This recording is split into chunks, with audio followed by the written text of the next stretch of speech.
यी छानबिनका विषय हुन्, खोजीका विषय हुन्, भोलि पत्ता लाग्नेछ। हामीले पहिलोपल्ट चुनाव लडेका होइनौँ,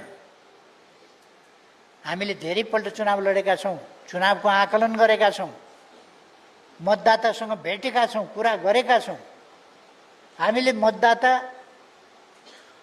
उम्मेदवारले लगभग अधिकांश मतदाता त चिनेको छ व्यक्तिगत तवरमा, अनि चिन्दै नचिनेको उम्मेदवारी खारेज भएको मान्छेले डबल मत ल्याएर जित्ने खालको स्थिति अथवा डबल मत खारेज भएको उम्मेदवारको आउने स्थिति भनेको यो पूर्वनिर्धारित योजना अन्तर्गतको कुरा हो। जे होस्, यसमा अहिले नजाउँ।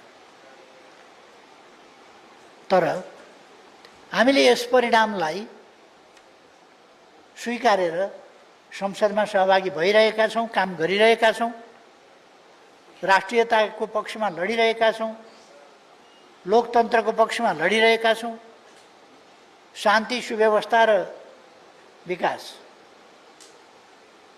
यी चिजहरूको पक्षमा लडिरहेका छौँ।